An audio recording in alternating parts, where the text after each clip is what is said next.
this out. First of all, you're throwing too many big words at me. Okay, now, because I don't understand them, I'm going to take them as disrespect. Watch your mouth and help me with the sale. What up, family? It's your boy Amaru, and we are back with another episode of our top 100 hip-hop songs of all time. We are getting into the top of the top. We are in top 20 territory. I am here with my Poetic Justice Tupac sweater. I literally bought this just so I could be Tupac, and my wife was jetted last Halloween. It's just comfy as hell. It's a little hot, but it's all right.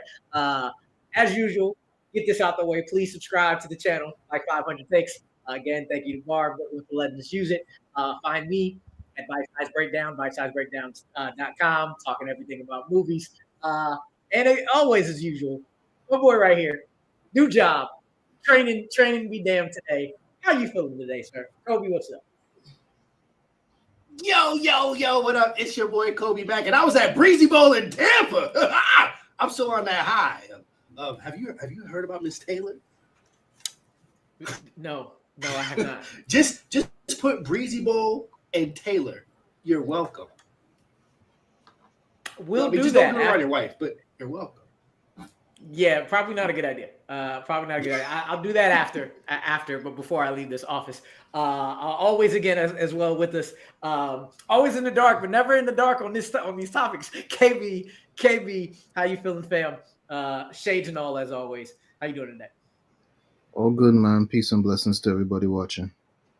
All right. And last but not least, special guest. You know him from Blurs in the Hood, top-notch comedian. I said we had the big guns, and literally that's what we got. You can find him also on the Mad Titan podcast. Mr. J, Washington J, thank you for being here today, the urban gladiator himself. How you feeling, fam? Happy Charitine to everybody. Happy Fade in the Water Day. Appreciate it. Legit, this is why I'm wearing this shirt today. You know what I'm saying? It's 2 years to the day. We always wear the celebration. Nah, man, I'm glad to be here. Yo, appreciate you having me. Low key, I was like, all right, if you don't send this link, I'm going to sleep. I'm taking a nap. I am tired. Like, nah, but I'm gonna have some fun with y'all, man. So I'm happy to be here. I appreciate it. We all at that age where it's like, oh man, we decided to do this. Yes, we did. But it's all good. We gonna wake up a little bit, talk about some good hip hop. And last but not least, as we get into it next week, tentatively waiting on our guests to finalize. We will finish this off numbers 10 through 1 next Wednesday at 8 EST. But let's get into it. Starting with number 20. It's going to be one of two songs that I am so happy that made it to the top 20. Usually don't see these songs that high. Our man DMX is back, but he is not the main character in this one. On this one, it is the Lox. It is Lil' Kim. It is DMX. It is Money, Power, Respect. I had it at number 120. Kolby had it at 24. KB had it at 65. Kolby, you had it the highest on this one. I'm going to go to you first, sir. Listen, so there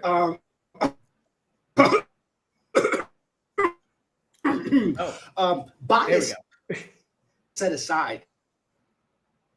This is one of the hardest songs. It was everything. A little bit. You were good until you started talking. Thunder. It's the thunder. It's thundering out here. I'm gonna let Kolby catch up. KB, the gods when Kolby catches up, KB, I don't know you what can it go is, ahead. man. You can go ahead. Yeah. KB, you had it at 65. We'll get back to Kolby in a second. Speak on it, sir. I'll go back to Kolby after that. Damn. We all heard that.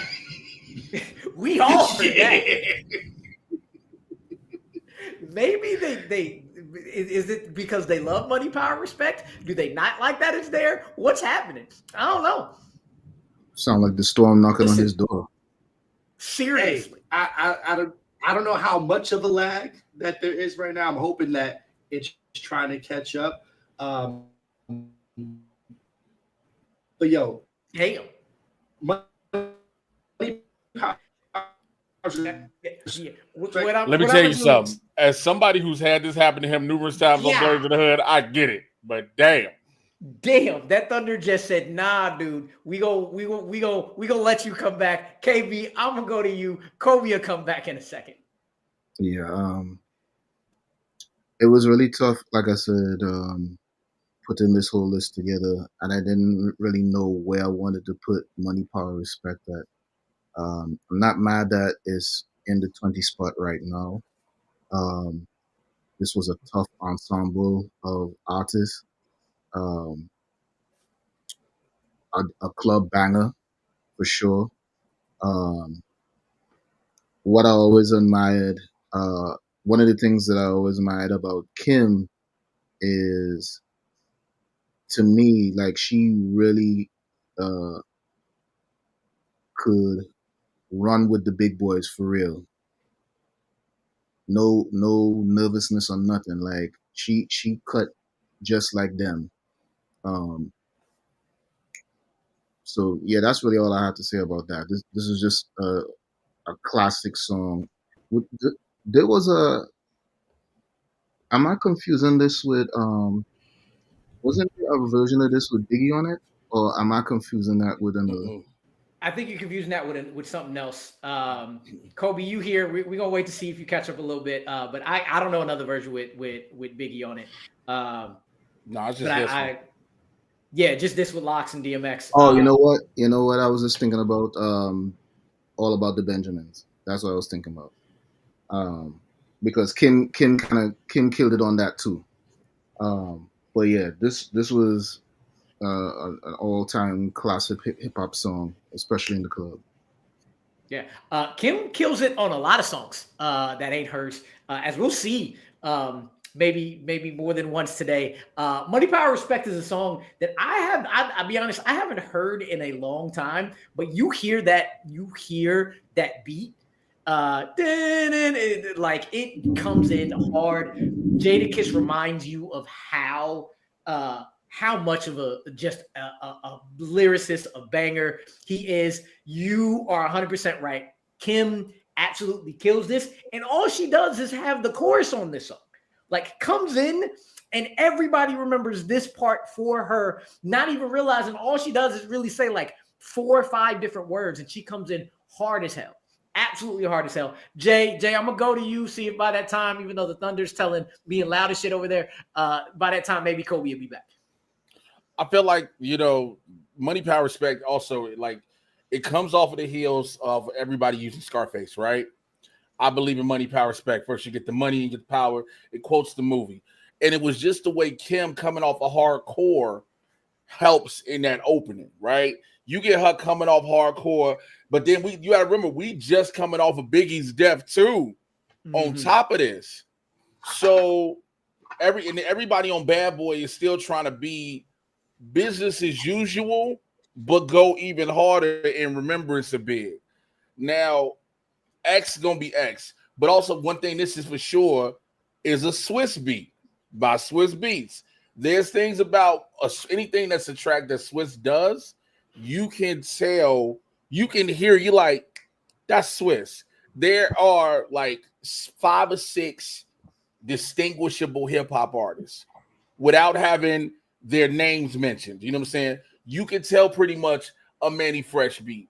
You can tell a Scott Storch beat. You can tell a Pharrell beat. You can tell a Swiss beat. You know what I'm saying? So it's like, that's what this is. So where it ranks, like, it does still go off in clubs, but I think the thing about it is when it go off in clubs, it'll go off for a minute, but ain't nobody trying to hit a whole thing in the club. Ain't nobody trying to, you care about the beginning, the opening chorus, and you might get through a verse or two, but that's it. That reminds me of Swag Surfing. Everybody like wants to get the initial part of Swag Surfing. Nobody care about the lyrics to Swag Surfing. Nobody knows that song past the initial swag and the initial surf. Nobody knows the lyrics at all. And like most DJs, if they keep playing it, I'm like, fam, you got to know. Like after the first one, it's got to keep going.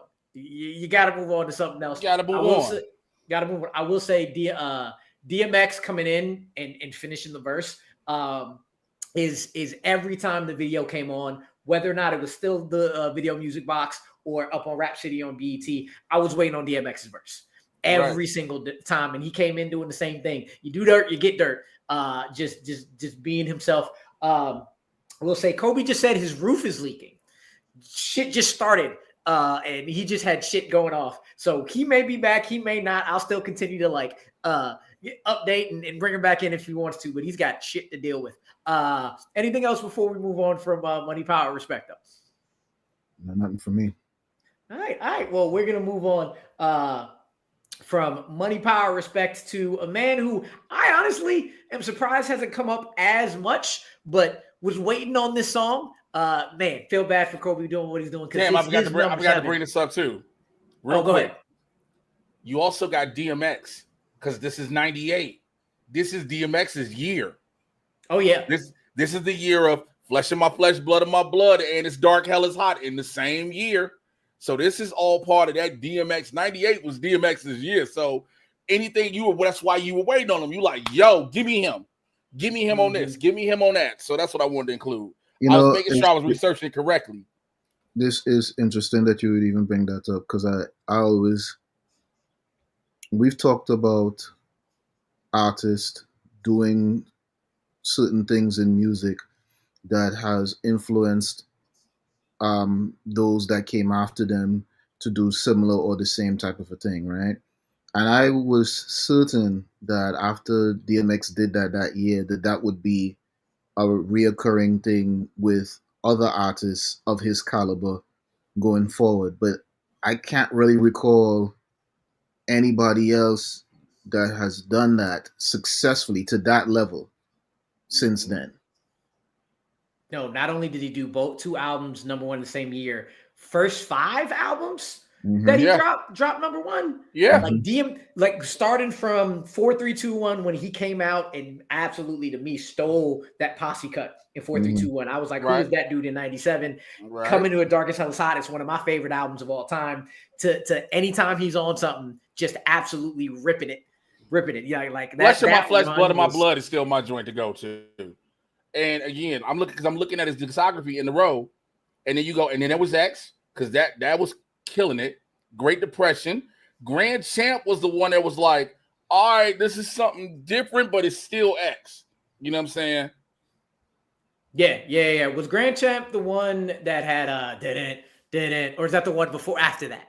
That's after that. That's after that. That's after Great Depression. Yeah. Yeah, Great Depression was the one that had that. Yeah, DMX was just on the run. It's rest in peace to Darkman X. He was Where the Hood at and Get Him on the Floor is that one. It's Grand Champ. Yeah. Absolutely crazy. But yeah, so again, waiting for him on the end of the song, similar to waiting for Busta at the end of Scenario, like we talked about last week. Those two, just you put them on something and you know they're gonna kill it. But again, number 20. So going on to number 19. Again, I was saying, very surprised that this man has not been up more. But we have seen him. I said, feel sorry for Kolby because this is his dude. It was his number 7 song. But it's 99 Problems by Jay-Z coming in at number 19. I had it at 33. Kolby had it at 7. KB had it at 152. For me, what? 152? 152. 152. We had a whole 200. We've been going through it. I'll give it to you, KB. Why you have it that low and what you think about the song? 99 Problems was cool, but again, when I was putting this list together, I was trying to focus on songs that weren't only just popular but had a cultural impact. I'm not saying that 99 Problems didn't, but for me, compared to all the I don't. Looking at 152, it might still be a little too low, but I personally wouldn't have had it in my top 50, honestly, as far as this list goes. But I do think it was a catchy song. It was an enjoyable song. People still reference it to this day. So I'm not saying that it don't belong on the list, but for me personally, it didn't really grab me that much when it came out. Can I? Because here's the thing, you got a point. Because like the way hip hop keeps expanding, right? The way hip hop keeps evolving, there are certain songs that I'll agree with you. they may not hold all the way up high. So it's like when you start hitting a certain point when it comes to hip hop, you have to start doing a certain time frame, because then some of your classics will get bumped down. 99 Problems is for sure, again, I think that's definitely a cultural phenomenon. Just the line out the gate. If you having girl problems, I feel bad for you, son. I got 99 problems, but a bitch ain't one. Like, even before we go into everything else, and not even mentioning the video with Rick Rubin and everything, just the opening of that joint, it stays synonymous, because like people use that for so much. So like I 152, like when you say it total, like I get where you're coming from in that regard, because it's like there's so many songs in hip hop, but damn, 152. So it's funny because so there was a conversation a couple of episodes back where Kendrick Lamar's song had made it on the list, and I was saying to myself, I feel like it's too early for a Kendrick Lamar song, that particular Kendrick Lamar song. I can't remember which one it was though. It was not like us. Me and Kobe had already said, yeah, this is it. This is gonna last. You weren't sure about it. Right. I put swimming pools. I put swimming pools before Not Like Us all time. I'm not mad at it. Yeah, but I just felt like it was a song that it was still fresh. It was still kind of new, and I was looking when I was putting my list together. I was looking for something. I was looking for stuff that had not only longevity, not cultural impact, but also longevity, right? So I was saying, like, because there are diss songs and stuff like that that I don't know how old you are, but there's diss songs that we still reference that are old, but the masses probably don't speak on those songs that much now than they did the first 5 years those particular songs came out. There's a generation that don't know about Ether. You know what I'm saying? Right. There's a whole generation don't know about No Vaseline. Like, there's so many. I get where you're coming from in those regards. Yeah. I think also I look at it like this. This song aside, can this song be played at any moment, any point in time, and the majority of the crowd gonna go, yo, and rock with it immediately? I'm not saying Not Like Us isn't like that, but I'm just saying, like, when you're looking over the test of time, it'll be there for sure. Because again, it swept the world. So there's no doubt about it. But if you, like you said, you're gonna put a Kendrick song, nigga, the Sentinels are coming for you. Yeah, they are. Like, Kolby, they for real. You part of the Mutant Registration Act, my brother. You need to go ahead and talk to somebody. You need to go and get right with God, because that don't sound safe. Sound like you did some evil. You might want to say your prayers and take your vitamins. Rest in hell to Hulk Hogan. Anyway, yep, I said that's why I'm probably talking about in Tampa. Yep, that's Hogan's go. Let me tell you something, brother. Black people shouldn't be talking. That's him. But I would say swimming pools, for sure, because to this day, when that joint still come on, we're talking over 10 years of swimming pools. You know what I'm saying? We're talking over 10 years when you hear pull up, drink. Yeah. Headshot, no matter what. Well, if that song was in the list, I would say yes. Yes. That's what I'm saying. I would see that as a top song over Not Like Us right now. Yeah.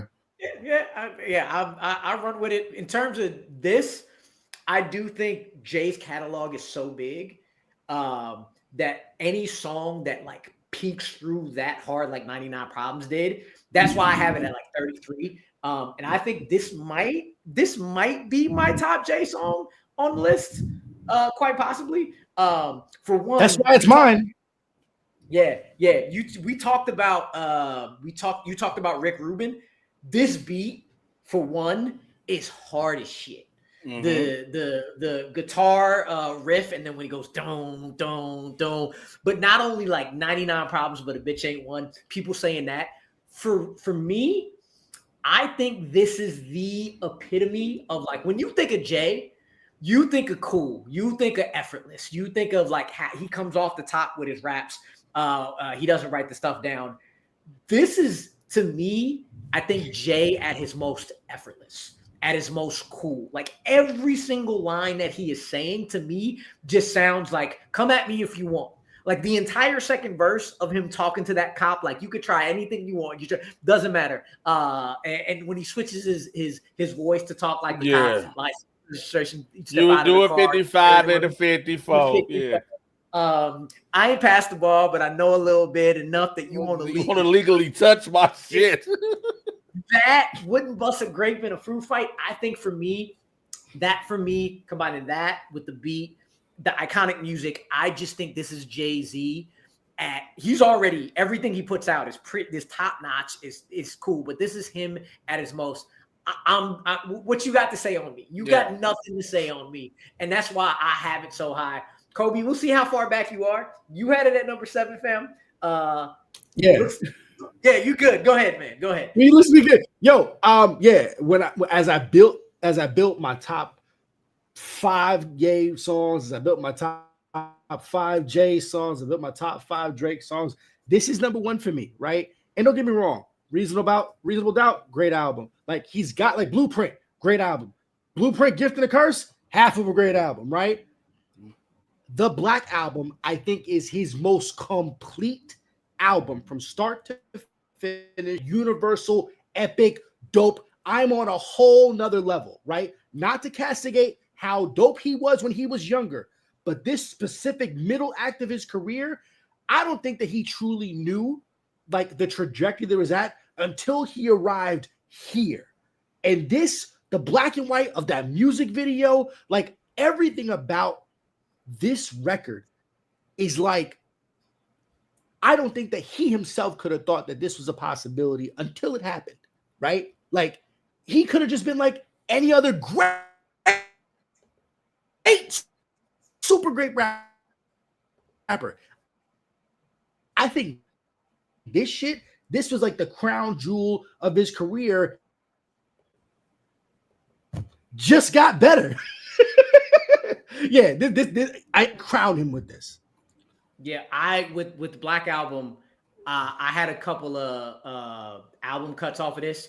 Allure and Lucifer are up there with this for me. I just know people don't know it as much, and I'm with you on the Black Album, even though I think I have Blueprint a little higher. Yeah, but 99 Problems is the song for me in terms of like what goes to the top Jay-Z. That's what it is for me. I was looking through several different websites real quick while you guys are talking. 99 Problems holds like number 4 on damn near everybody's list of top 10 Jay-Z songs. Not top 100, top 10. Rolling Stones, it's number 4. Mm-hmm. And that's only under Big Pimpin', Dead Presidents Part 2, and Where I'm From. And like I tell you, two of those, I started with Jay and Hard Knock Life, so 2 of those were things I'd have to go back with. Big Pimpin' I'd give culturally, not necessarily as a song, but culturally. I'll see you on that. But yeah, but I'm just saying, I'm just using that frame of reference to say that's how dope 99 Problems is when you talk about Jay-Z. It's up. That's how high up that song is. Yeah, this got past the 4 of us to the lighter skinned people.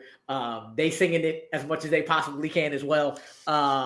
Everybody knows this one. I honestly feel because it became a crossover song, that's what really catapulted it, to where it's at. Honestly and truthfully, but like any hip hop song that does manage to cross over, it gets that extra push, into like the stratosphere, into space. Honestly and truthfully, 100%. But yeah, Jay, of course, getting this to 19 deserves to be up here. As always, 99 Problems, one of his best, if not his best. But going on from 19 to 18. I said I had a couple songs on here that I was extremely happy with this high. So another one that, again, I was never expecting to get this high, but because it does, surprisingly, basically from the same group. I've brought it up a couple of times, but some of the best entrances to a song ever. And when Jada says, "Fuck the frail shit," fam, we gonna make it. I love this song. Jay, I'm gonna go to you first. See how you feel about this one, because this one was surprising to me, but this got up to 18. I had it at 102, Kolby at 35, KB at 54. Go ahead, sir. It would be in my 30s to 40s. It's such a dope track. Again, Just Kiss coming out the gate. Just coming out the gate for the frail shit. Because when my coat come in, they gotta use the scales that they weigh the whales with. Like, first of all, I like to thank Jada Kiss and the Clips for teaching me how to sell cocaine. Thank y'all. My childhood appreciates you. But like, because look, we learned how to move weight, how much weight was weight. But I don't know if this is a top 20 of all time. Like, again, it's one of, I also go off of my top 100, whatever, again, like I've been stating. The parameter for me is club banger. If it plays in the club, if the DJ spinning in the club, what the crowd gonna do? What the crowd gonna do real quick? Are they gonna go? The crowd gonna go up. The crowd gonna go up for the very beginning, and maybe a part of the chorus. But it's like, all right, keep it moving, bro. Keep it moving. But that's how. Hold on, wait. Hold on. The club is. That's how DJs do it. They're not letting the. They're not letting the entire record rock anyway. You will get some let a record rock, bro. I have watched some every now. It's a rarity. It's a rarity. Let's keep it a buck. It's a rarity. But there'll be that one or two tracks that'll get in that they'll let that bitch ride. I'll say this because I'm with Kolby here. Most of the time, you get a chorus, you get a second verse. There's two parts to that for me. One, it is rare that a whole track will bang in the club, but even more so that gets into that, it's usually regionally. And I'm going to say I probably was like at the club the least out of everybody. I wasn't at the club that much, but I did party. And like the one song that comes to my head, the only one that I'm used to going front to back when I was in the Bay was Tell Me When to Go. That shit never came off. You went from. You see what I'm saying? In the Bay? In the Bay, that thing will never end. And in my head, the thing is, We Gonna Make It. I was in Cali when We Gonna Make It came out. We Gonna Make It banged everywhere. So like I thought of that. I have it. Thing is, I only have it at 102. I have it at the lowest out of everybody. But just going off of that, I'm happy that it's number 18 because like a lot of these lists get real stale. So when you see stuff like we've talked about the first one coming in, we've talked about club bangers, we've talked about lyricists, but we've also talked about duos. And even though like the Lox is a trio, the Styles P Jada Kiss back and forth on this song, the dance that everybody did coming off of We Gonna Make It, it hit. And it didn't hit just in New York. It didn't just hit in Chicago. It didn't just hit everybody I knew in every place I lived, since KB loves to say I've lived everywhere, because I have. This song hit. And it hit a lot on multiple levels. Kolby, you had this at 35, man. Go ahead. Yeah, so like I was saying, kind of the thunderstorm messed up my entire flow, right? But understand, I was born in Miami. I was raised in Yonkers, New York. So X holds a very dear spot to me. The Lox hold a very dear spot to me. They shot Money, Power, Respect on Ravine Avenue. I was 200 feet away from Lil' Kim's natural ass at that time, glistening in her glory in a white limo, okay? Anything that comes from the space that I grew up in, shout out to the second unit murder. Yeah, we good now. We can say that. I love this song. And yes, I couch my bias to understand that there's an electric fervor of just togetherness that I do think crossed Yonkers, crossed out of the greater NYC tri-state area and made its way even to Oakland, even to all of the parts of the West Coast, and was embraced to say, you know what? This is our anthem, right? We gonna make it. I think that this is one of the hardest songs ever. That's why it's number 35, right? Don't get me wrong. There's like, it's so good. And like, how can you not just like, it's undeniable. It's irresistible. I'm a Chicago boy, so I'm in the middle of everything when all of these we about to talk about come out. Keep this in mind. I'm in this Chi in the midst of Twister popping with Crucial Conflict, Brat, everybody, Common coming up, all this, and still getting the influx of the NY shit, because all New York stuff came up to us immediately. You know, we even we caught the Dirty South shit because everybody drove up from Atlanta. We caught the West Coast. So it's like when I hear something, it rocks with me like a lot of top 100 of hip hop gonna be all mostly East Coast anyway. But damn, yeah, man. I just want to say that. Yeah. KB, you had it at 54, sir. Go ahead, speak on it. So I wanted to touch on a couple of things that the gentleman talked about. The first thing being being in the clubs in the year that this song came out. Not all the time, but there were definitely some times where we would at least get to the second verse, which was Styles' part, which was gutter, to say the least. The other thing I wanted to talk about too, as when you mentioned as far as songs that get played throughout the club, like from for its entirety, the only song that really comes to mind off the top when I think about or we hear this song from beginning to end is that Meek Mill joint from Dreams and Nightmares. Dreams and Nightmares. You know what I mean? Like that's the only one I could think of off the top of my head that gets. People recite it from beginning to end. That's fair. That is fair. You know? But yeah, we're gonna make it again. You hear that, and the roof goes off every single time. The violins playing in the back. That beat is just a quintessential like hip hop banger of a beat for sure. Jadakiss and Styles are definitely Jadakiss Styles and Sheek Louch are definitely my like. They are definitely one of my favorite rap groups, especially during the time when they were going up against G Unit, like, or even up against Jay and Rockefeller. Like these dudes was never afraid to go toe to toe with anybody, and I think that's one of the biggest reasons why they have so much respect in the industry. I have personally seen these guys rock a crowd, then knock motherfuckers out in the crowd.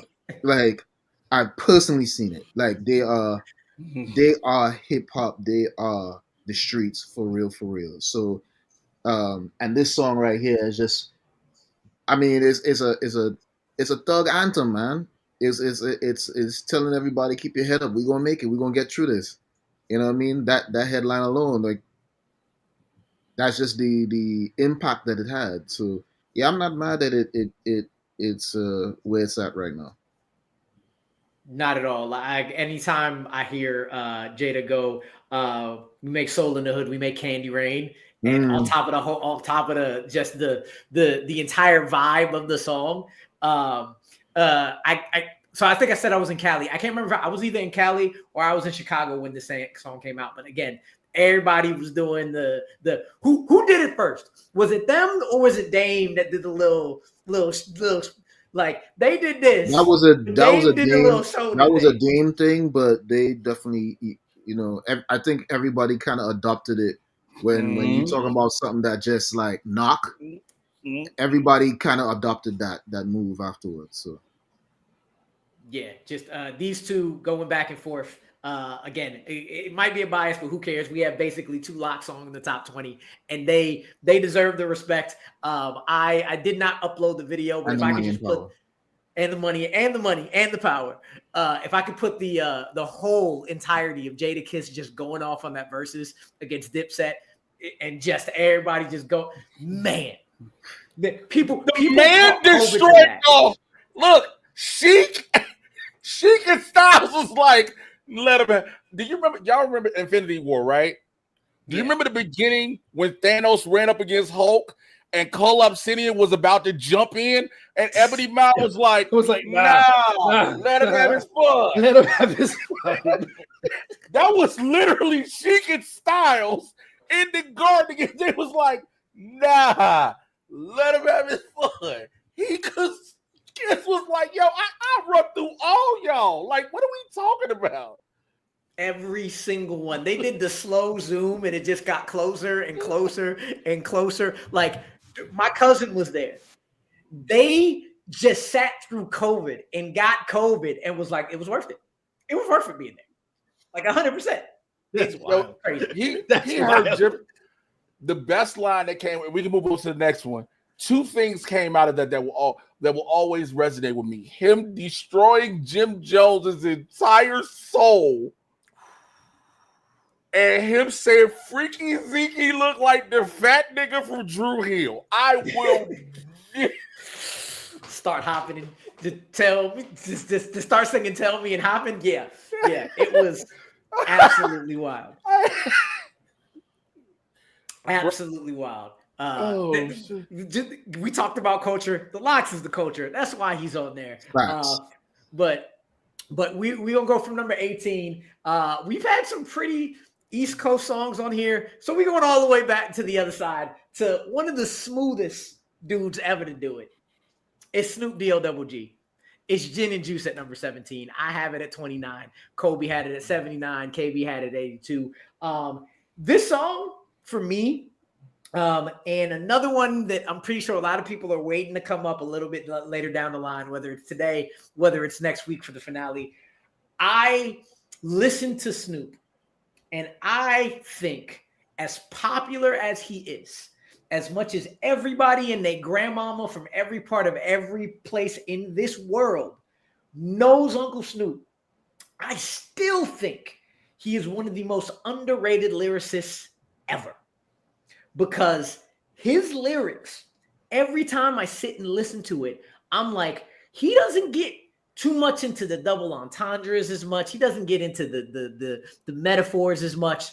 But the smoothest of delivery, as straightforward as he is, like I listened to it today again, and I was like, this man told like 3 different stories of like the same day without anybody ever thinking, is this a storytelling song? This is not a storytelling song, but you sit there and it is. You are just, the entirety of the chorus is exactly what it is. Rolling down the street, smoking endo, sipping on gin and juice, laid back with my mind on my money and my money on my mind. This is you chilling through the damn day, and every verse, just one after the next is absolutely brilliant. You are placed into the middle of Long Beach when he's singing, when he's rapping that song.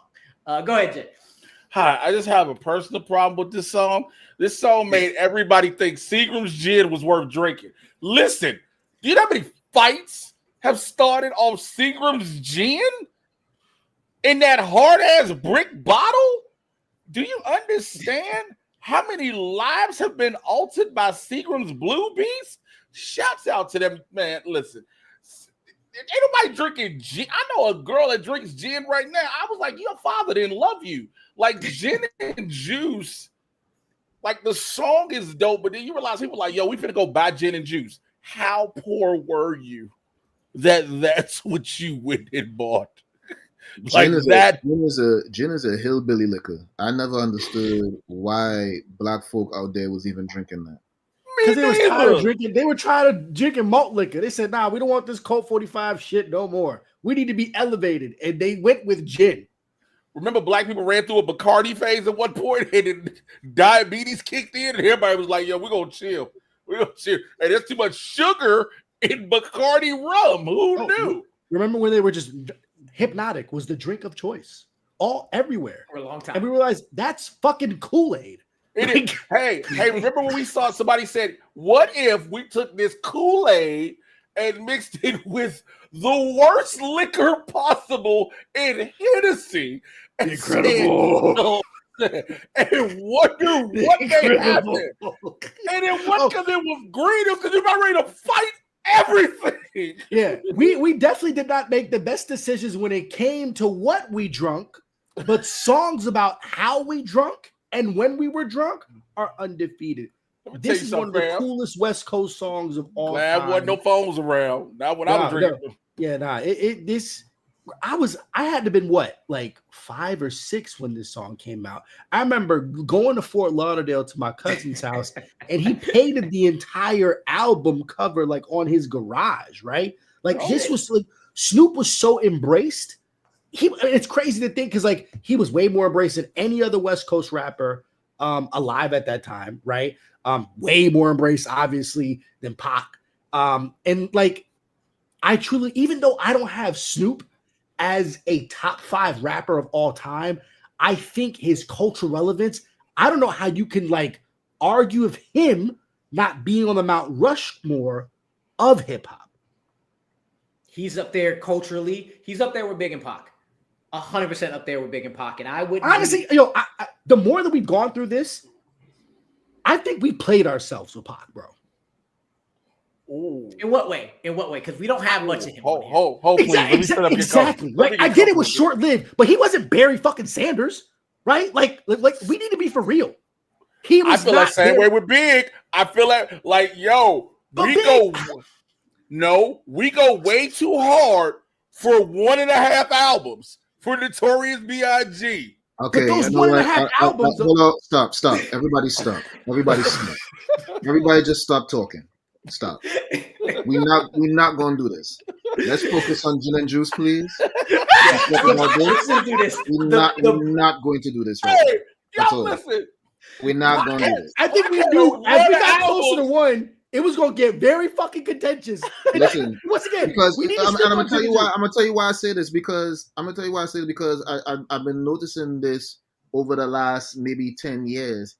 A lot of, and I'm not saying you guys are guilty of this, so don't take it that way. But I've heard people say some of the most disrespectful things about Pac and Biggie, more so about Biggie lately, and as far as their music and their stat, and it's like these two young men died at a very young age and still have a cultural impact to this day. No disrespect will be tolerated in my presence when it comes to either one of them characters. First of all, I love the way you laid down law. Like, hey, listen. Look, we know they lost. You were all like, hey. Look, they both lost their lives. Hey, calm down. They both lost their lives senselessly. We do admit that.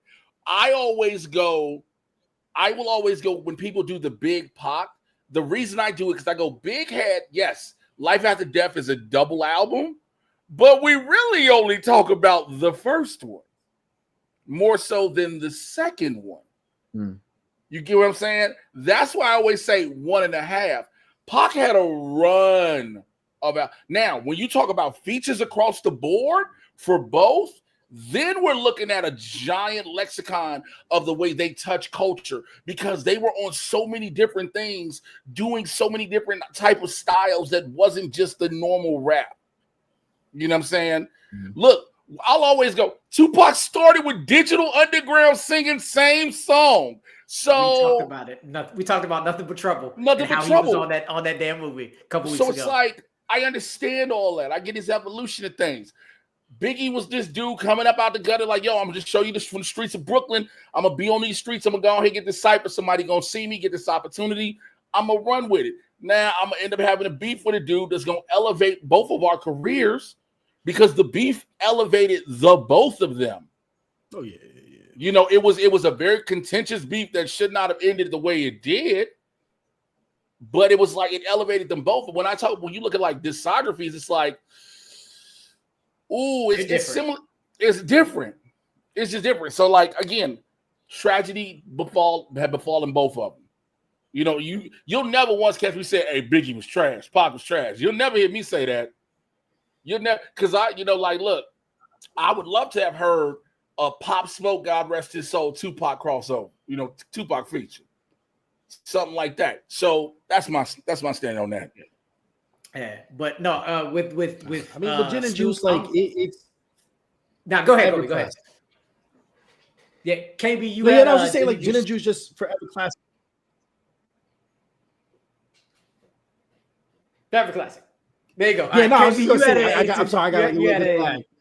You had an 82, bro. Go ahead. You good, KB? Yeah, I'm good. I'm just watching the two of you. Trying to figure out what's going on. KB, go ahead, man. You had Gin and Juice at 82, and we got it at 17. Yeah, Gin and Juice. what you said earlier about Snoop, I think was very accurate as far as him being a very good storyteller. Like he wasn't really known for like very slick metaphors or anything like that, but um, what he was good at was shit talking and storytelling, and that's what uncles do, right? Shit talk and storytell. So um, I think he he was in that lane. He rode that lane very well for a very long time in his career. So, I will never, and that's another person I will never allow anybody to kind of disrespect as far as, his impact on the game. Um, his impact was strong. When a lot of rappers that came out around the time that he came and went, he's still here to this day, and he's elevated even past what he's done musically. So, but yeah, Gin and Juice to this day, if I hear that song, I can sing that song from beginning to end because it's just that enjoyable. It's that well put together of a song. You know what's crazy is you bring up how Snoop's relevance. I was coming from the gym earlier today, and on my shuffle playlist, "Gorgeous" from the most recent album he dropped came on. And it made me think about it, how this album probably would have done bigger numbers had it not been mired in controversy with him performing for a certain thing. Mm. Yeah, 100%. You know what I'm saying? 100%. So it's like, you talk about the relevance of somebody like that, like, yo, he dropped the album. You know what I'm saying? I was fortunate enough to be in his Out of the Blue video. So I'm like, damn, this album probably would have done way bigger numbers had he not done what he did for the bag. Right. 100%. And you know what? I low-key forgot that he did that. That's like, there's not many people that's going to let you like forget some stuff. And then you're like, damn, Mark. Damn. Any final thoughts on Gin and Juice before we go over to number 16? I'm good. All right. So going from that, we took a quick stop in the West, but y'all know who y'all talking to. We going right back East Coast. And we going again to my favorite rapper of all time, or at least one of them. Nas with New York State of Mind, straight off of Illmatic. It is my number 6, Kobe's number 18, and KB's number 153. That 153 is incorrect, by the way. Incorrect because you forgot? Or yeah. No, I forgot to move that one up. That way up. That is incorrect. Okay. All right. Well, based off of that, it's still 16. Consider it higher. Consider it much higher. I go back to one thing every time I hear this song. We've talked about the Illmatic songs. We've talked about Nas and his prowess. We've talked about Nas and the combination of producers he's had on this album. But the fact that when you look into the behind the scenes of a lot of songs, he did that first verse in one damn take. First time, one take. I talked about Paul Wall's second verse on Drive Slow. This is my favorite verse probably of all time. That first verse. Just coming in, smelling the piss from the hallway, knowing everything that's going on. We talked about how Gin and Juice dropped you into the middle of a good time in West Coast. New York State of Mind dropped you into being a dude walking through Queensbridge projects, trying to make sure you're not getting fucked up, but making sure nobody fuck with you at the same time, walking through the crackheads and the rats and everything, but still being the dude on the block. I think this is probably Nas's best song. Maybe not his most in like the overall sense. Like you got If I Ruled the World being able to like be more popular, but just Nas getting on his storytelling, his lyricism, getting on the gutterest of gutter beats, and just telling everybody from like it feels like to me like when people first heard this album, because I was not young enough to be able to like I was like maybe 4 when this came out. I had to come back to it, but the way I feel like, yes, KB, I'm sorry, the way people came through and said, "Who is this?"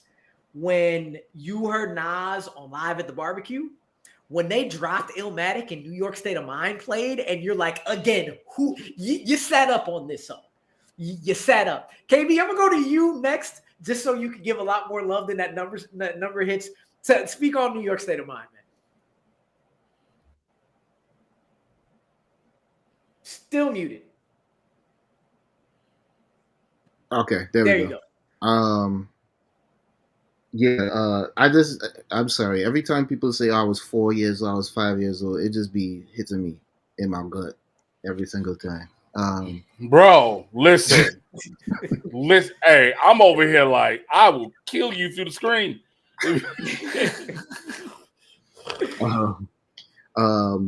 Illmatic is my favorite Nas album.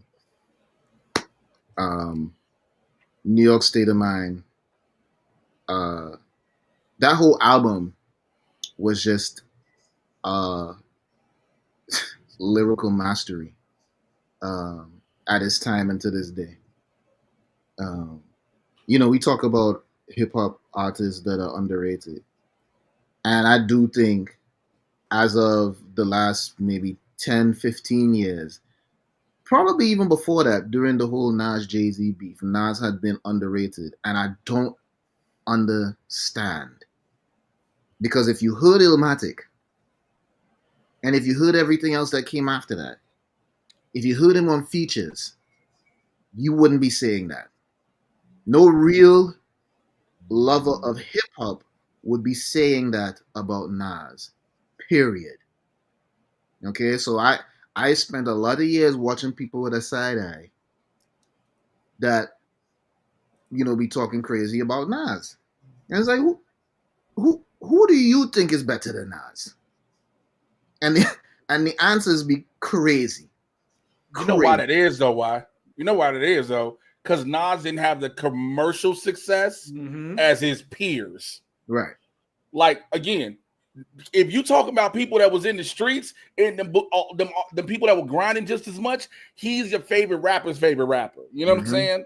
Mm-hmm. He's that dude. Commercially, yeah, he didn't pop as hard as everybody else did. So that's why a lot of people, I don't think, put him and give him respect as due. But the world is yours. It ain't hard to tell. New York State of Mind. Bro, you got a bunch of singles off just Illmatic alone. Again, 94. 10 for 10. 10 for 10 singles. 10 for 10 singles. Legit. 10 for 10 singles. Yeah. And they all rocked. So, I think it's the commercial success of Nas. Well, let me ask you this then, because you mentioned commercial success, right? We just talked about a group of rappers in the form of the Lux, who are also very street in their rapping. But some would argue that they had more commercial success than Nas. Does that make them better rappers than Nas? No. Well, you got to remember they were better artists than Nas. Better artists. Yeah, because Jada is a performer. Exactly. Nas is an artist. Nas will walk the stage, but Jada finna perform, which is why when you look at, even with the Locks, people were pulling Jada out for features. Even though the Locks were still together, they were just grabbing Jada. It was like, yo, we love what you do lyrically, Chic and Styles, but we need something that's going to take this over the top. Nas can give you a cold beat, cold verse, and you be like, damn, this is dope. Jada if you bring him on stage, it's a whole other level. Yeah.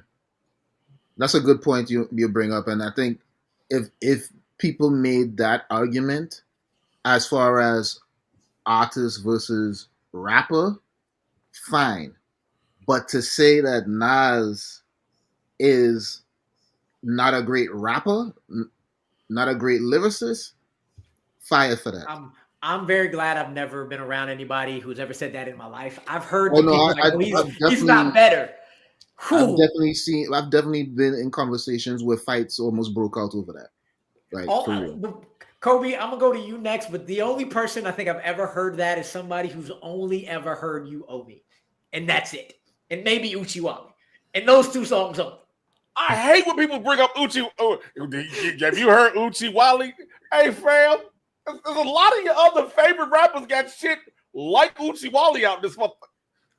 And you also forget how hard Uchiwali went when you want Uchiwali to hit. Yeah. So, yeah. Kolby, you have New York State of Mind at 18, fam. Go ahead and speak on it. Yo, So I had to circle back to New York State of Mind, and I realized it didn't hit me because, to be honest, it's not a sonically pleasing song. It is a hard fight song that doesn't involve someone who walks around trying to throw hands. It's got 4 instruments on it, and there's no chorus. It's not a sonically pleasing song, but you respect the absolute fuck at how hard it is, at the mastery of his lyricism with an app. I'm not going to call it an ugly song, like just like sonic. It's just it. It's like, this is the type of music that it feels like. This feels like what he had to go through to go take the trash out. Yeah. Right. And but it's so damn good. It is such an interesting song to me. Like, I prefer my Nas, right? Got Yourself a Gun is probably like I prefer that so much more because it's got musicality to it. If New York State of Mind had musicality to it, it would be the #1 greatest record of all time. Am I making New York sense? State of Mind is a straight hip hop song. Yeah. It's pure gutter hip hop. Pure gutter hip hop. I'm ready to put on my Tim boots and my New York fitted right now. Like, you feel like this is what you would play when you go walk to go have a fight. This is what you play when you walk into the corner store to get a sandwich. And you don't even live in New York, which is the best part about it. You just be in the middle of Iowa, like, I'm finna fuck somebody up today, boy. Speaking on what you prefer, a song played. I just quick aside, still on Nas. A song played earlier. I was like, how did I not put this song on here? But like gutter, but like taking the gutterness of New York State of Mind, but taking the sonically pleasing, because I like how you said that, sonically pleasing of Got Yourself a Gun. How we completely missed Made You Look, I don't fucking know. I heard that. I was like, why is Made You Look not on here for me? I don't get it. But there was a quick aside. I heard it this morning. I was like, damn, I love that fucking song. They anyway, shoot up all Made You Look. You a slave to a page in my rhyme You a book. slave to a page in my rhyme book is one of the hardest. It takes that 90s kind of like that rap sound, right? Like, and it does so much more. Fuck, what? We hear you. Yeah, you're right. Lord, we hear you though. We hear you though. You good. But we talk about lines. I don't think, especially because he used it in part 2, like, I never sleep because sleep is the cousin of death is one of those lines that, like, throughout rap history just keeps coming up, and I don't know if people know where it originated from. Absolutely crazy. For me, my last thought is that this is going to be the soundtrack of Sonic wearing Tim's, since they have a relationship now, which simultaneously doesn't make sense, but makes all the sense in the world to me. But when Sonic starts like running slightly slower in his Tim's because he's wearing it, this is the song that's going to be played. This right here. 100%. 100%. Any other final thoughts on New York State of Mind, fellas? You know how hard the song had to be? The person that hated you the most called himself making his version of it. Couldn't call it New York State of Mind, had to call it Empire State of Mind. Yeah. And not only that, it ain't the first time he had to do that with a song and some things going on in terms of just though the bar you made it a hot line, I made it a hot song, was pretty damn dope. But this is a good segue. Because yes, Takeover was nice, but I don't think there's another song in the history of hip hop that is now a verb as much as Ether. As much as I remember exactly where I was the second the fuck Jay-Z. Kobe had it in 19. Me and KB had it around the same time, 78, 79. Jay, I'm going to go to you first after I talk about how I was in the elevator of Regents Park apartment building on the south side of Chicago on my way to Beasley Academic Center when I heard that happen and never forgot it ever again. Jay, you brought it up already, so we're going to go to you. Speak on one of the greatest disses of all time. The man, before we start, I know you ain't talking about B-Dog. You like damn. Just there you go.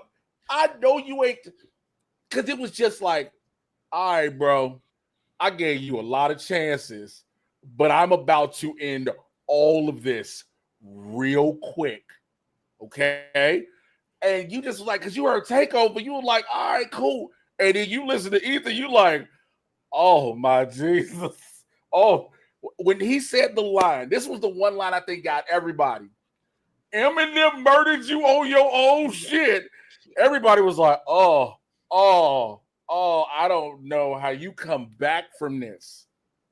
Like you said, the term ether is in our verbal lexicon as a verb to describe when you do so, when you just take somebody out, you've ethered them.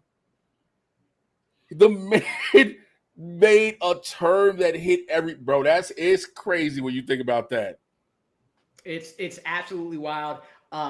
So good. You bring up Eminem. I recently listened to his song with Exhibit, My Name.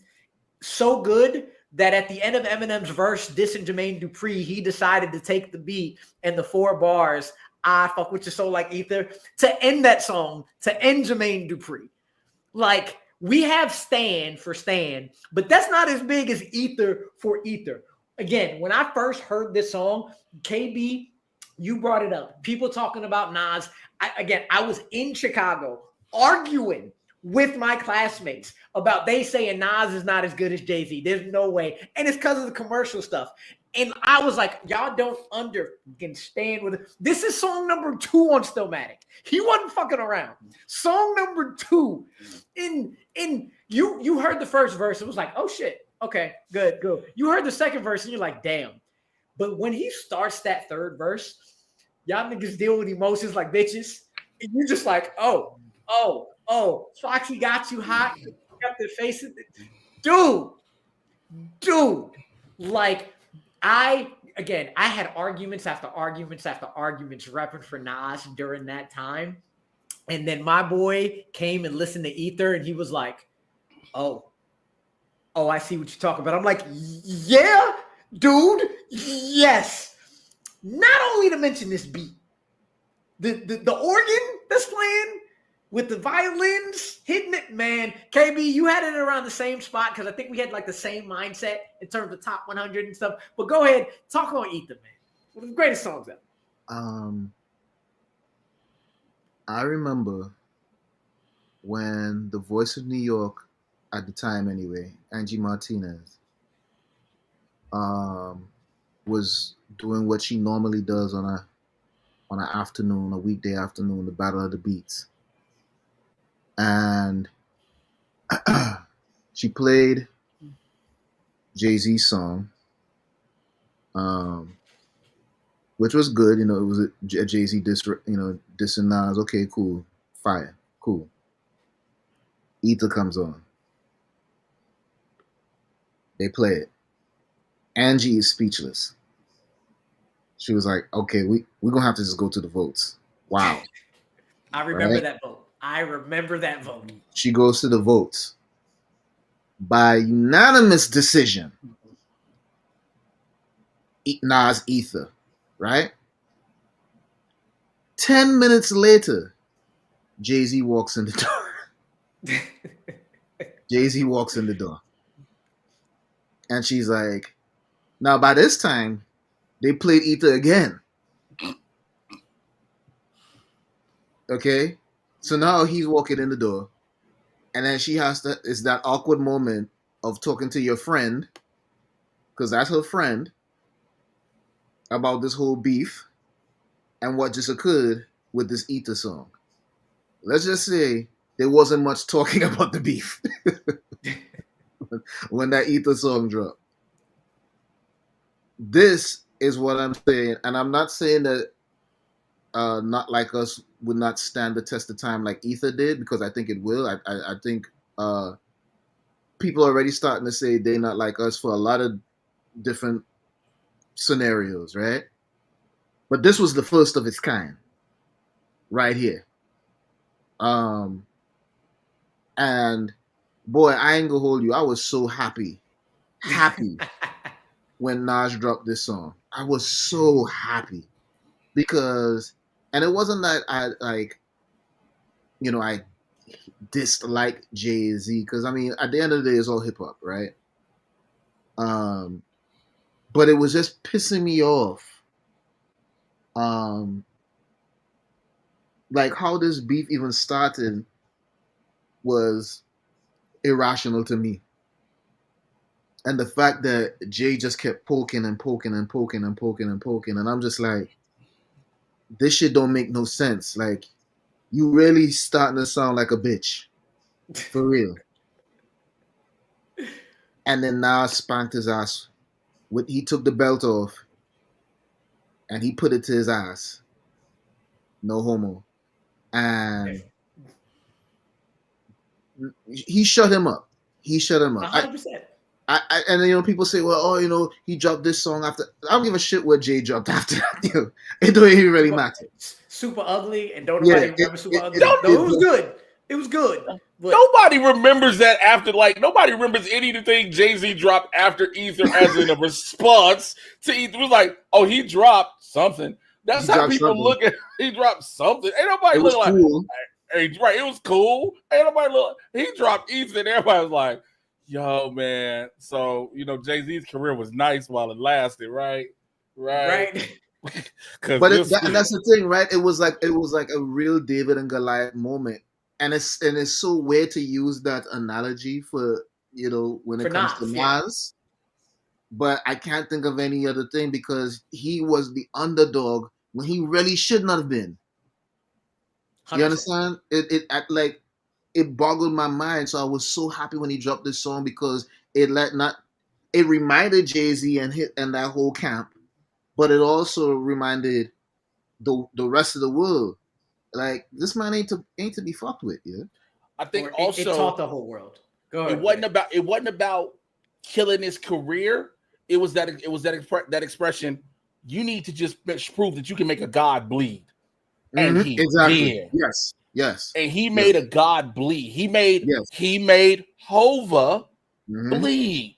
Where at a time where a lot of people felt that he was untouchable. He was untouchable. Everybody thought Jay-Z was untouchable, and he made Hov bleed. Like crazy. Kolby, you've come on here all summer a lot of times with like a lower ranking. Like, look, I got my J up top, I got my Ye up top, but I knew you two fellas was gonna bring it down for us. This is all you this time, because we had it at 79, 78, because there's a lot of great hip hop songs. So when I saw you put it at 19 and I was like 15, yes. So I'm going to you to finish this off, man. Go ahead, Kolby. Yeah, tell us how old you were when you heard the song. The man, it didn't matter. The man said, I rock hoes, y'all rock fellas. This is one of the most homophobic songs of all time. Yes, it is. It only could have lived in a time. Like, the way that he was emasculating Jay in every bar that he could. I wanted this. Enough is enough. Stop. Let him breathe. Let him get up. What did the box say? No mas. No mas. Bro, he called it Cockafella Records, bro. He said, your dick sucking lips. As a kid, we used to play snaps all the time. I did not think it was possible, especially knowing how sometimes sonically challenged the depth of his lyrics can be matched to music. But this was still hard gutter, sonically pleasing, and absolutely made you think, what the fuck did Jay do to this man to get that? And not only that, to make a diss record that didn't feel like battle rap, but also will get played on every radio station, will get played in every club, and essentially become, like what we've spoken to, like this cultural lexicon of redefining what ether is. When I watched Thor: The Dark World, that's all I could fucking think about. And I thought it would have been so cool if Malekith was like coming down, and like the first time that he talks about the ether, it was playing ether in the background. Mm-hmm. I still happen to really like Thor: The Dark World than most people. But just every time that ether is mentioned, like, yo, Nas talked about an Infinity Stone before anybody gave a fuck about it. Exactly. Mark said, Fox, Fox got you died because you got a face of the puss. What you think you get girls not because of your looks? And in the background, please. And in the background, you hear him going, girls. That nigga said, Negro, please. I said, make it stop. Yeah, just it goes. And we brought him up a bunch. He ends the song, you pop shit, apologize, nigga, just ask Kiss. Like, bringing in Russ, bringing in Kiss, and nobody gave a shit. Like, well, yeah, he can bring him up. You dismantled him. And I'm going to be using sonically pleasing a lot from here on out when talking about Nas, because that's a good way to compare, like, when you're like, man, I love this, but that's not sonically pleasing. Thank you for that. This is the Mount. It's on everybody's Mount Rushmore of diss songs.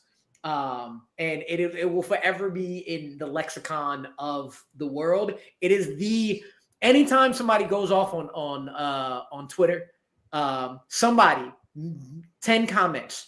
If it's less than 10 comments, people are failing. Somebody's like, please put this to the background of ether. Please play this along ether. Yep. And then you hear it, and you hear somebody going off, and you hear the dent. And you're like, yes, perfect, absolutely perfect. When Stephen A. Smith went off on Jason Whitlock, I remember somebody was like, please put that to the ether beat. And I was like, ooh, excellent. So just absolutely immaculate, absolutely amazing.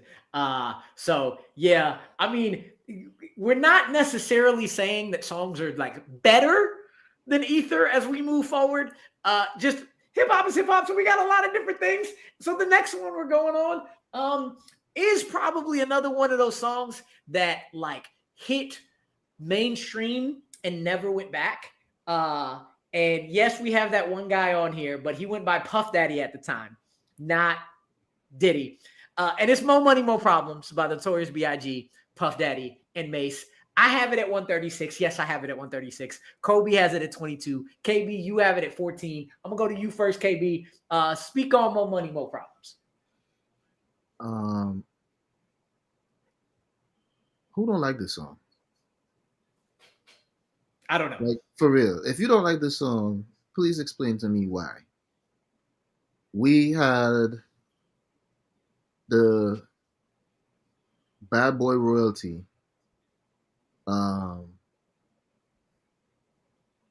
basically telling us, hey, just because we up here, just because we made it, don't mean that we still don't have issues in this industry, in this game, in this life.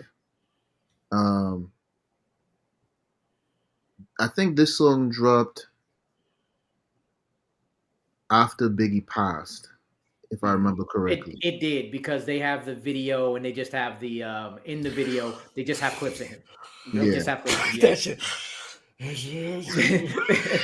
I'm sorry, that was fucked up. I'm sorry. little bit.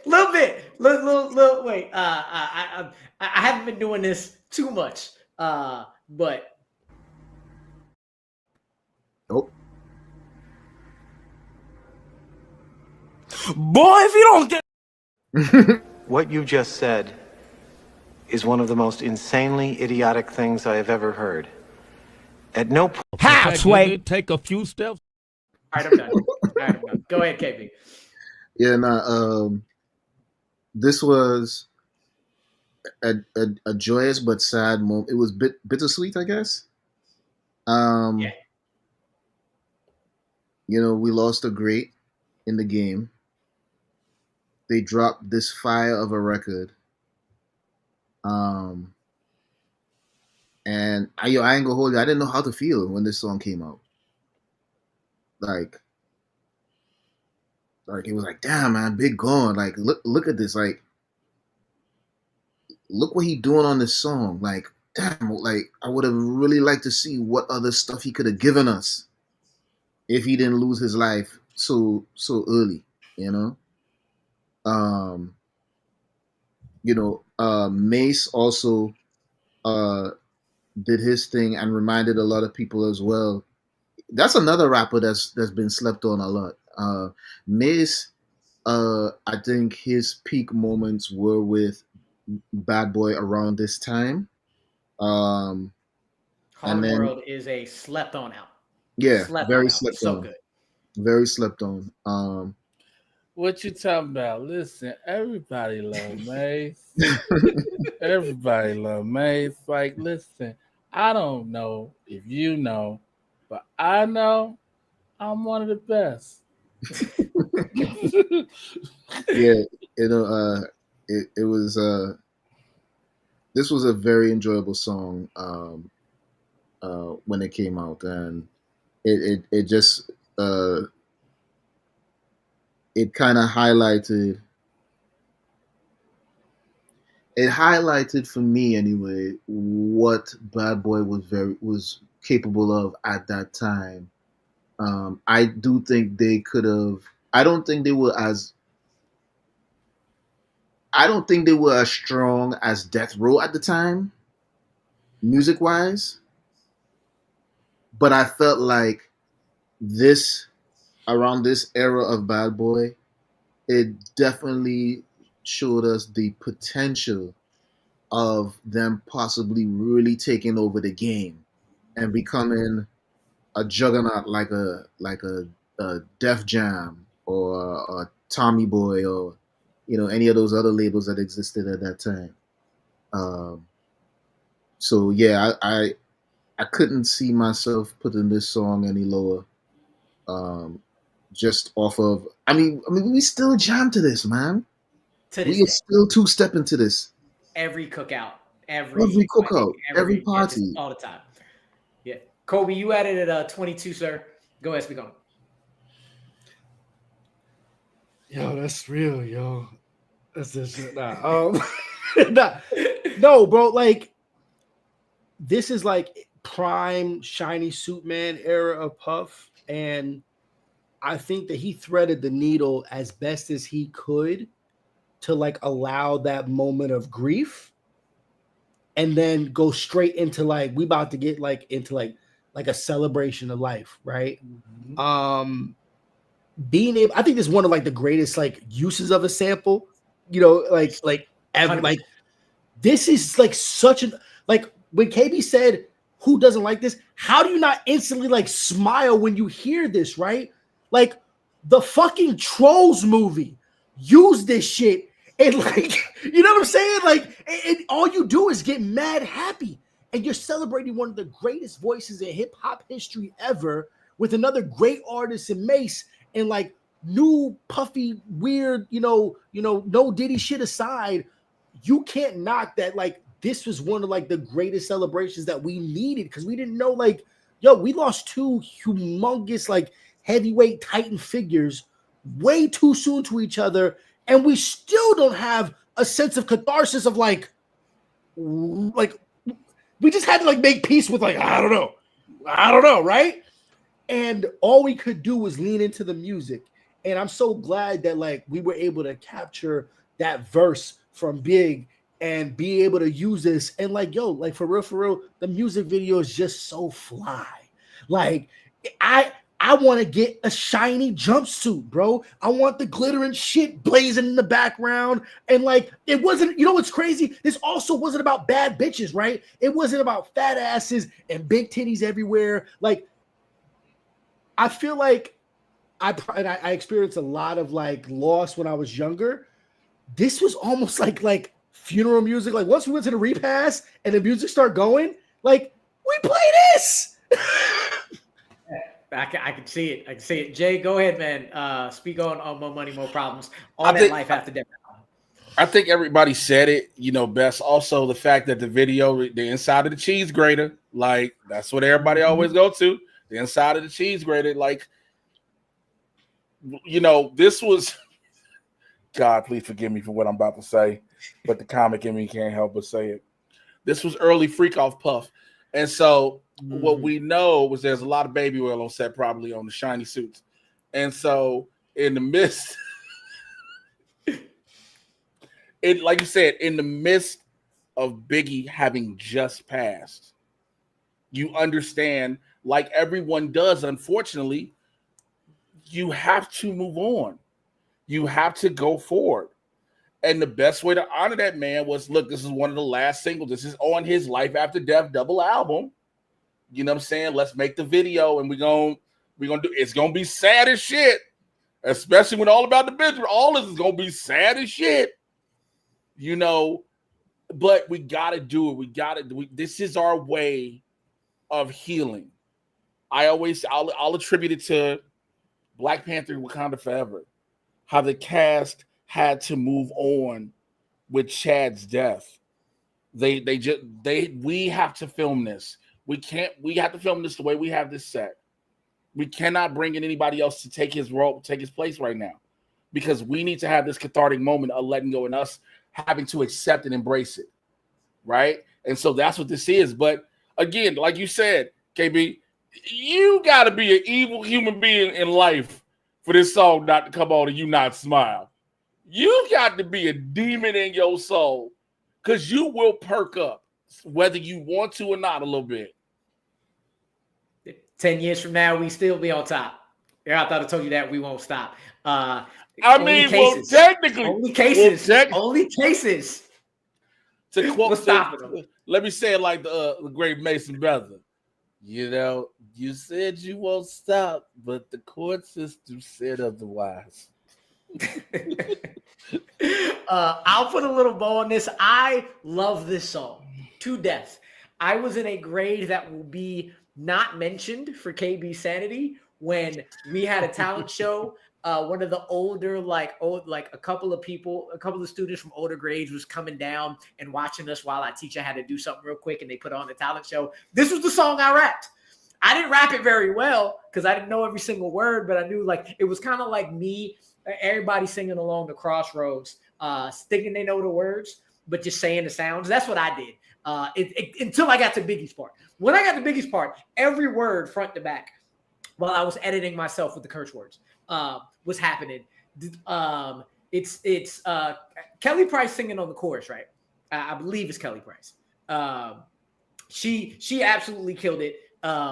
Every single part of this song is just it's fire. I just have it I have it where I have it because the more I thought about it, the more songs that I either in the same vein or more lyrically, quote unquote, lyrically potent, but doesn't bring down. That 14 is a perfect spot for this, if not higher.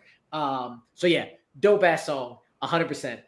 We're gonna keep it moving down to number 13. We brought her up before when she was only on a chorus. Now we're gonna bring up how she stole the whole damn song. One of the hardest beats ever from one of the best hip hop duos ever. You hear the storms that Kobe's going through right now. Maybe he's listening to that song in the background. That's what he's doing, probably, because his ain't quiet, but this one is. Mobb Deep featuring Lil' Kim. I had it at 122. Kobe had it at 38. KB had it at number 9. Top 10 for him. So I'm gonna go to him first. I know Mobb Deep is top 2 group of all time for you. So speak on him, sir. MOBB. Okay. I'm gonna let that marinate for a little bit. Yeah. Yo, Mobb Deep, the dynamic duo. Yeah. Them two guys put out some bangers. Their time together. And this song right here, definitely creme de la creme. Okay. By themselves, it was a tough song. Lil' Kim was literally the cherry on top. Okay. And again, like I said before, yeah, she might look like a baby seal or an Eskimo now, And we might have jokes for days on how she Damn. dances on stage. But let's not forget. Let's not forget. A baby feel is diabolical. Yo. Let's not forget, right? This, when it came to her lyrics and her delivery, razor sharp, and she did her thing with great skill on the Quiet Storm remix. Hot damn ho, here we go again. Again, an intro that just hits you in the mouth. Hit you in the mouth, spin your head backwards, all of that. This song, In the Tunnel, when it came out, bananas, ape shit in there. Everybody lost their shit when this song came on in the, oh my God. There's nothing else I could really say about this without glazing everybody involved in this song. It's just a masterpiece of its time, man. The piano on this, when you hear it, like the Mobb Deep has more than a couple of iconic hip hop beats, and this is 100% one of them. I was gonna mention the entrance for Lil Kim on that on the remix. I had to make sure we made sure it was the remix because again, she is the cherry on top that just catapults this song to top tier levels. You might hate me a little bit, KB, so I'm sorry on this. I love Havoc. I was never like the hugest Prodigy fan. How? I never liked his delivery. It was, so other people might hate me on this. It's similar to Corrupt, where I respect the shit out of them. I understand how great they are, but the delivery for them, for some reason, it just doesn't click with me. So you liked Havoc's delivery on songs more than Prodigy? Is that what you said? Every time. Really? I always did. But interesting. This one, when he came on, and I was like, oh, okay, this is what I guess everybody sees but me, and I know I'm in the wrong. But like all three of them killed it on this. And just again, starting with the Quiet Storm, not even starting, just you have to wait like 20-30 seconds for the song to kick in, and you just getting ready. Right. And yeah, Prodigy coming in, I can never give enough of it. Yo, that's my shit. I need that. Yeah, it's when I was like, this for me, this is what everybody's talking about. I get it now. I get it. Yeah, it's gutter as hell. I know it played in the clubs in New York like fucking crazy. It went crazy when it came out. That video reminded me of a darker version of Hot in Here before Hot in Here came out. You just felt sweaty and you felt the rain and you it just all came down on you. Yeah, this song is immaculate. Kolby, you added at 38. I'm gonna go to you next, sir. Yo, there's something about this song that felt so cinematic. Even when I was younger, I've never wanted to own a sword as bad because I've learned if you hear the song, all you hear in the background. Oh, you talking about the edited? You talking about the edited version? Yeah, it's just like that's all you heard, right? It's sword clanging, the glass breaking and shit. It's just like I want to own a sword. This I was like, whatever, like hood, like Shogun samurai fight was about to go down with katanas and shit. Like this was perfect. This was like it was like kind of like really like it was like this kind of like subterfuge of like we're about to rumble, right? Yo, if the fight between Beatrix and Oren Ishii had a hip hop song on it that wasn't Wu-Tang, it'd be this. Yes, like I can see that. Yes, I can see that. And that's what I've always associated. In the snow and all that. Yes. Yeah, like I've always associated with the song and like the redness of like all I felt was like blood, but like rain, right? Like I knew that I was a creative at a very early age when this song made me visualize so much. Had no fucking idea what they were talking about. Okay, no idea. But damn, was this hard as hell? That doom doom doom doom Like it's great. Like it's sonically pleasing. Yes. Jay, go ahead, man. Go speak on a Quiet Storm, my number 13 on the list. Yo, y'all said everything pretty much, to be quite honest, being legit. Like the beginning with the rain and everything. I think we forget about the rain in the beginning. Like it sets a vibe for it. It sets a vibe. Like you said, if you would have seen the Beatrix or Red Ishii or just a black samurai, some nigga in a trench coat on buildings and on top of Manhattan with a samurai sword, even though they shoot shit out of them. But like you see something like that, they would shoot the shit out. Can you imagine reports in New York? There's a nigga on the roof with a sword. Bow, it's over.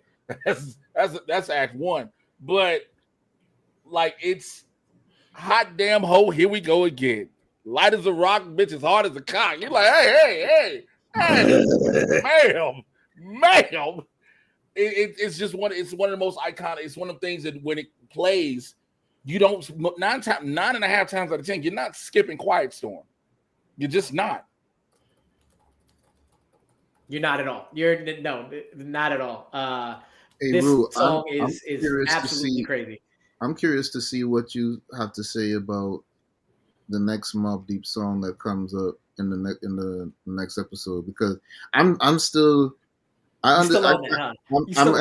accepting what you're saying, but this song, I mean, that next song that's gonna come up, that next Mobb Deep song that's gonna come up, I promise you I will make it up to you. I promise you I will make it up to you on that song next week when it comes out. Little sneak peek into what's 100% coming soon. But yeah, I just, there was always something about him. There's always something about him. I was like, it didn't connect.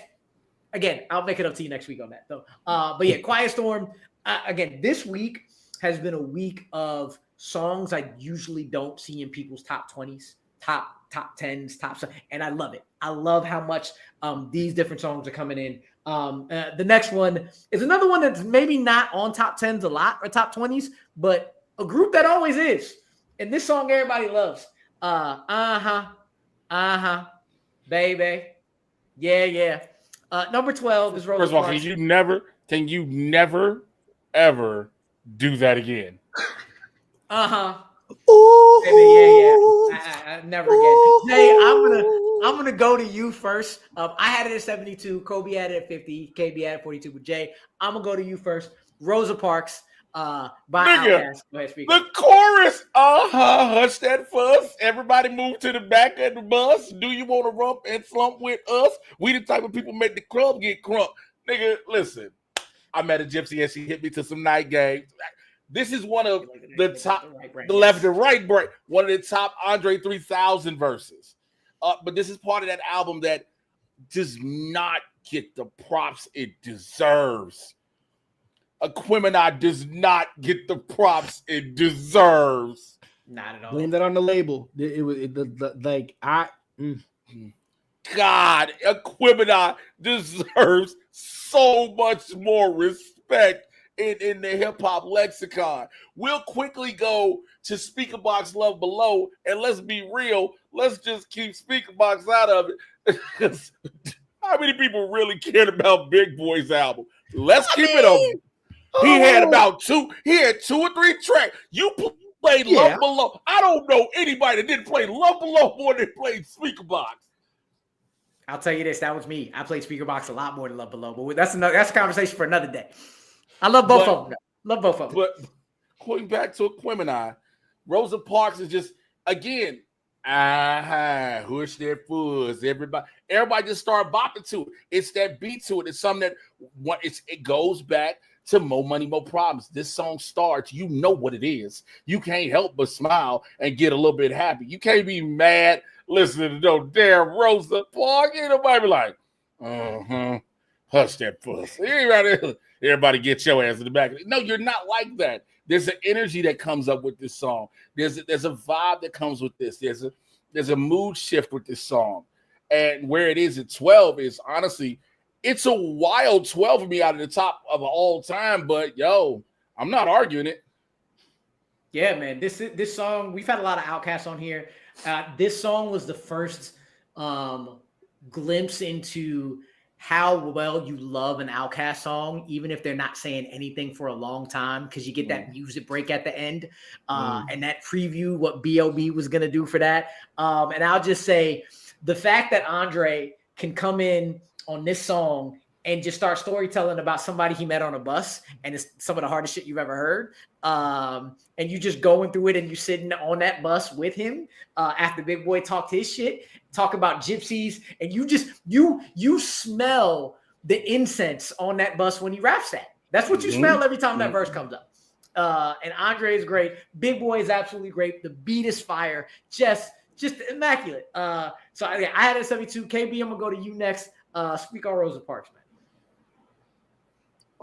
I feel like when Rosa Parks came out, if this wasn't the first song that really helped them at least knock on the crossover door, I feel like this might have been the song that really like they was knocking on that door into crossover land. Because I vividly remember even the Latino kids back in high school singing "Aha," pushing for everybody move to the back. I've heard different people of different races singing that hook. So that, and it's crazy because when I think back to '95 when they was getting booed at the Source Awards, because that's when that whole beef between that's when the whole East Coast West Coast beef really started, was at the Source Awards.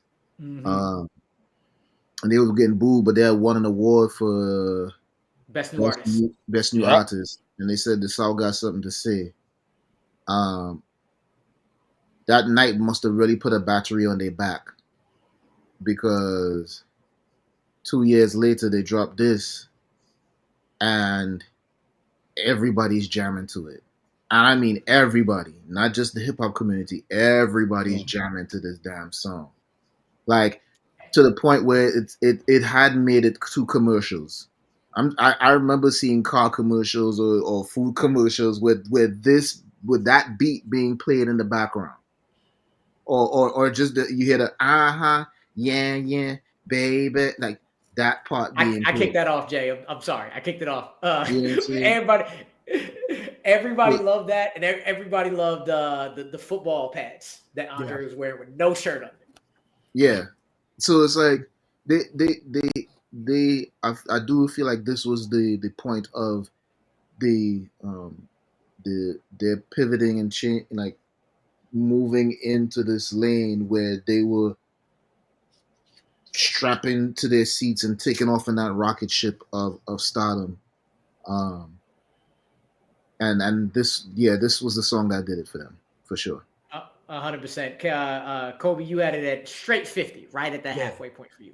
Yeah, I mean, it's so interesting because like when I often think about Outkast, when I say like Southern hip hop, I feel like that they as a group have always transcended that. They were never boxed in by the musicality that was like very signature or very specific sounds. Everything that they did that had like mass appeal felt so intentionally, but then also effortlessly, not trying to be boxed in by no shit. But it also wasn't like that kind of outrageous shit because it was disingenuous.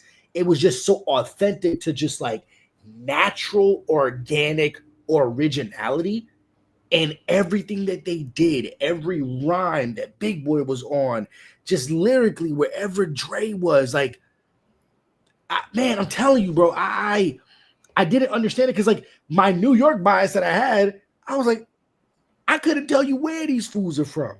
Damn sure not Atlanta, right? Like, it just didn't sound like none of that.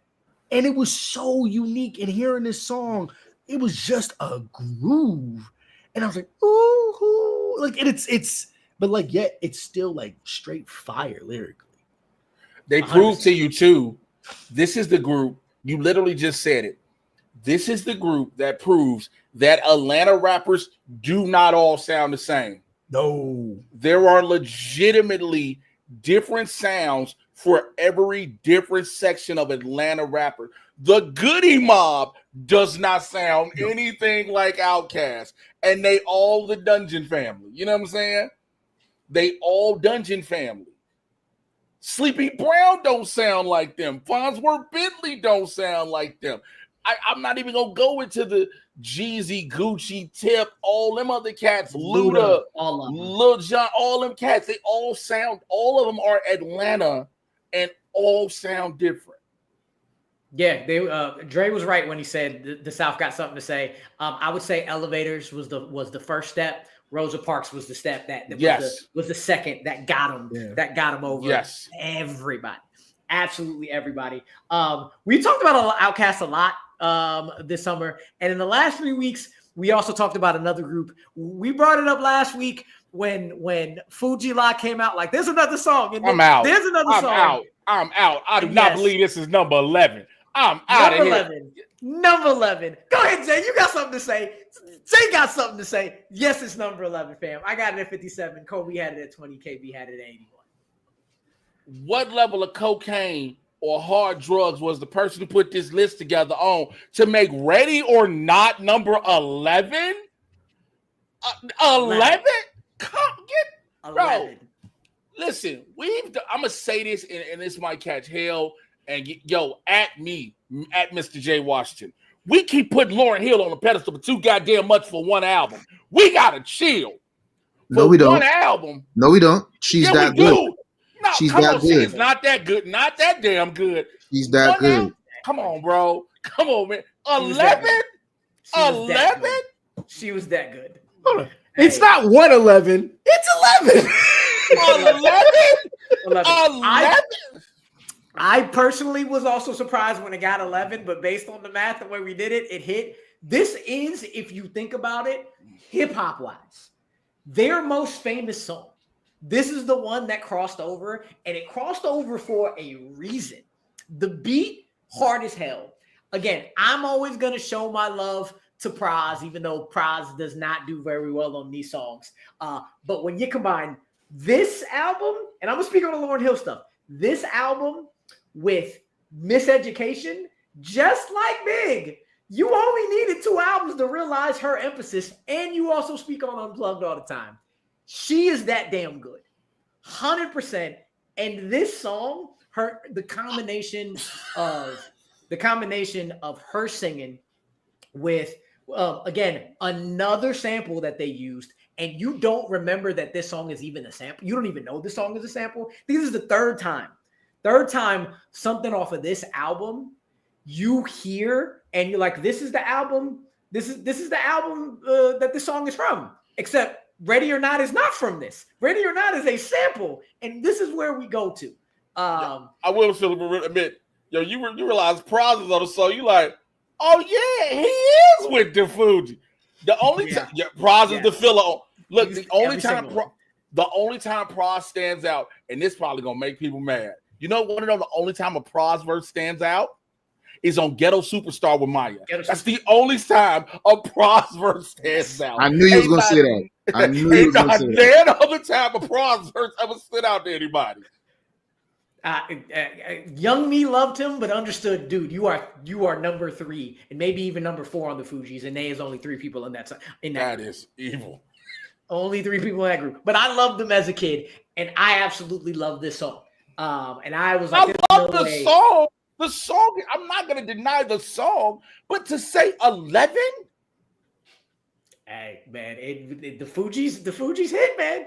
They do. And I was like, for one reason or another, with the 3 of us, we have different. This was the one we all just said, yeah, this one hits. I had it at 57. KB, you had it at 81. You had it at lowest out of all 3 of us. Speak on where you had it and what you think about it. I only had it that low again because of it was just really hard putting this list together. I can't stress that enough. Ready or Not had a cultural impact. Um, when I first heard Fugees on Radio Music Box, Video Music Box, sorry. What was that song? That's it was like Mona Lisa. Can I get a Can day I on get a Friday? day on Friday? Mona Lisa by the Fugees. Was it Mona Lisa, That they right? had, it was Mona Lisa, the single they had No, before the score came out. and and that was a catchy song, but I would have never imagined that they would have went from that to Fuji La and Ready or Not and all the other songs that they had on the score. Such a drastic change. The arrangement, the switching from singing to rapping, which was very frowned upon at that time too. You know, a lot of rappers wasn't keen Singing. on having singing or R&B stylish type songs. That changed. I feel like that definitely changed after this. I was one of the people that recognized the sample right away, only because I had seen Stephen King's Sleepers, and they played the original song, and I think Bar mentioned Enya. it. Had Yeah, the Enya sample yeah, here, yeah. yeah. So I recognized that right away, and then it was interesting to me because I would have never thought that somebody would have flipped that sample that way. And they did it right. Um, yes, Ready or Not, Fugees was a explosive record, and even if it was in the top 20, I would still be satisfied. Right? Top Just 30, lower on I the would. list.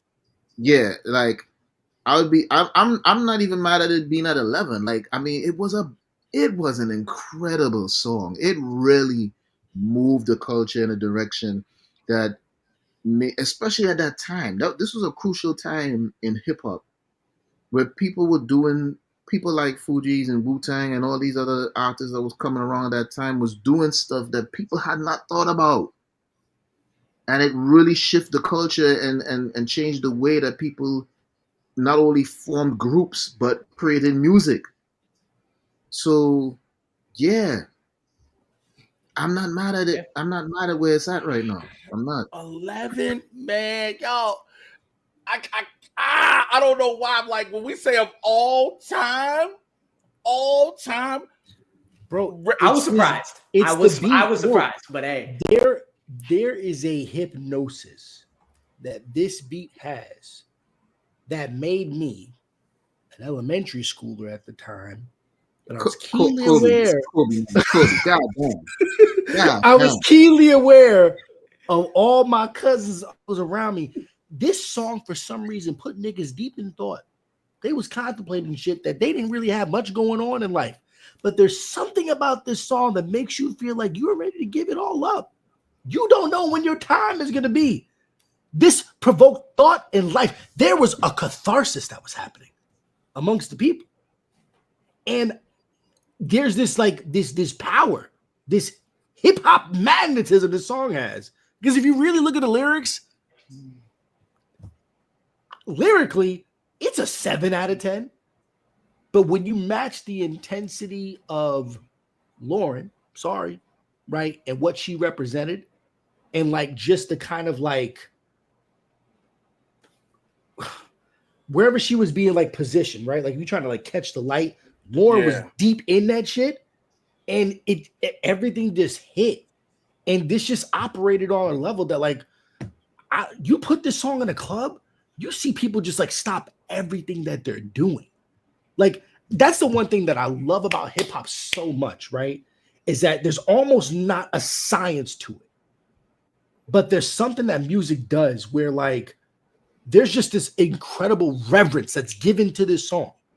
I can't quite pinpoint it, but when I did my math, and I'm going through my individual artists, I'm going through these posse cuts, I'm going through these rap groups. Like, I was like, damn, it's there. But you know, hey, we just all happen to kind of the cream rose to the top. Jake, I loved fries. I did. I'm sorry. All I know is I'm gonna leave it with this before letting Jay finish off. When Lauren finished the song talking about defecating on your microphone, you made me look up a word. I didn't know what she was saying, and then I saw it. I was like, yeah, man. But Jay finishes off here. However you want, it's all good. Because yes, we have it. So I had to do I was researching, and I was like, yo, I need to understand why she held in such a regard, right? Because it's just one album. Keep this in mind. But then I didn't realize this. Her fusion of blending hip-hop, soul, reggae, R&B, neo-soul. She created a brand new sound. True. Her lyrical depth, that is undeniable. Also, she was the first hip-hop album to win Grammy of the Year. Yep. So I forgot about that. You know, and again, it is considered, like, they say it's still, because it resonates with so many people 25 years later. I'm like, all right, here's my thing. I'm going to just say this. All of that being said, Lauryn Hill is an icon. Absolutely.